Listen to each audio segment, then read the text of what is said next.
নমস্কার বন্ধুরা, আমি প্রবীর কুণ্ডু এবং এই চ্যানেলে আপনাদের সকলকে স্বাগত। গতকাল রাত্রে নেটফ্লিক্সে ফার্স্ট এপিসোড হয়ে গেল the great Indian Kapil show. নতুনভাবে একটা রিফ্রেশিং লুকে এসে গেছে আবার নেটফ্লিক্সে কপিল শর্মা। আমার খুব পছন্দের একটি শো। আমার মনে হয় টেলিভিশনে আমি যদি কোনো একটি প্রোগ্রাম দেখতাম তো সেটি হচ্ছে এটি। পরে তো এটা ইউটিউবে অ্যাভেলেবেল ছিল। কপিল শর্মার শো কালকে কেমন লাগলো সেটাই আগামী এই 2-2.5 মিনিটের মধ্যে বলার চেষ্টা করব।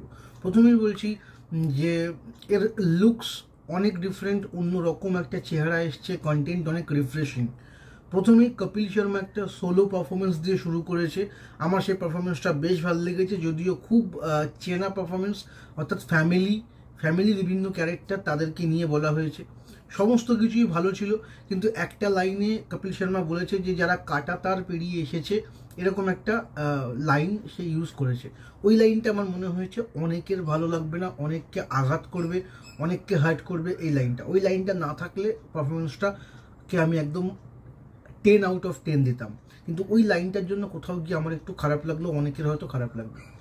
সেকেন্ড, যে গেস্ট এসছে অর্থাৎ রণবীর কাপুর, তার মা নিতু সিং এবং নিতু সিংয়ের মেয়ে রিধিমা কাপুর, তো এরা তিনজন একটা ফ্যামিলি থেকে এসেছে। Definitely they are big star. Ranbir Kapoor তো এখন সুপারস্টার, দারুণ, অনেকের পছন্দ, অ্যানিমেল তার প্রচণ্ড হিট হয়েছে।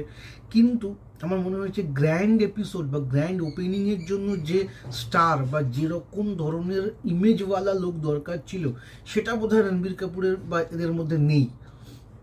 কারণ রণবীর কাপুর ডেফিনেটলি খুব বড় স্টার সেলিব্রিটি হলেও সে একটু এক্সট্রোভার্ট, ইন্ট্রোভার্ট, সে একটু চুপচাপ থাকতে ভালোবাসে, কম কথা বলে। এখানে একটু খুব বেশি কথা বলে, খুশমিজাজি কাউকে আনতে পারলে জিনিসটা আরও বেশি এন্টারটেনিং হতো। এরাও খুব যে খারাপ হয়েছে এরকমটা নয়, কিন্তু আমার মনে হচ্ছে এখানে অনেক সিরিয়াস কথাবার্তা বেশি এসে গেছে, একটু লাফটারটা কম ছিল গেস্টদের তরফ থেকে। দ্বিতীয় হচ্ছে কিকু সারদাকে আমার ব্যক্তিগতভাবে এই পুরো টিমের সব থেকে বেস্ট অ্যাক্টর মনে হয়।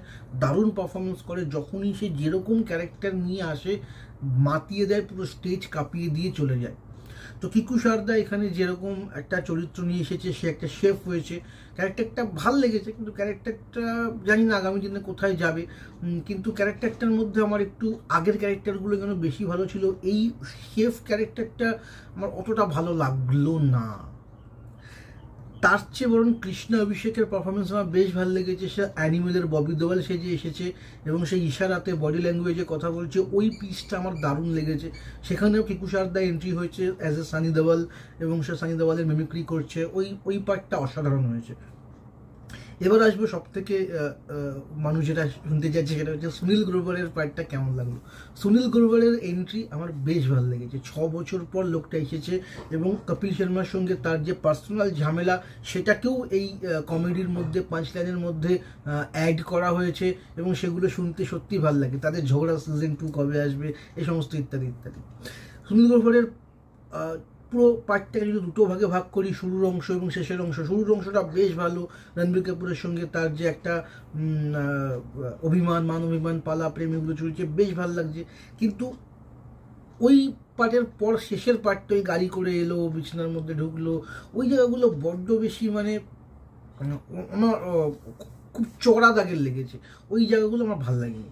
বাকি ওভারঅল আমার ঠিকঠাক লেগেছে। আমি আশা করেছিলাম ফার্স্ট এপিসোড আরও অনেক বেশি লাফটার হবে, অনেক একটা গ্র্যান্ড কিছু হবে, অতটা গ্র্যান্ড আমি পাইনি। একে আমি 10-এ 6, 6.5 এরকম দেবো। বাট ডেফিনেটলি আগামী দিনে হয়তো আরও ভালো ভালো এপিসোড আমরা পাবো, সেই আশায় রয়েছি। আমি তো প্রত্যেকটা এপিসোড দেখবো এবং যদি ভালো লাগে বা যদি কিছু মনের কথা থাকে অবশ্যই চ্যানেল থেকে বলবো। তো তোমরাও দেখো, তোমরা দেখে জানিও কেমন লাগলো, কমেন্ট করো। আর যদি চ্যানেলটা ভালো লাগে তাহলে সাবস্ক্রাইব করো। এই বলে আজকের ভিডিও এখানে শেষ করছি। ধন্যবাদ।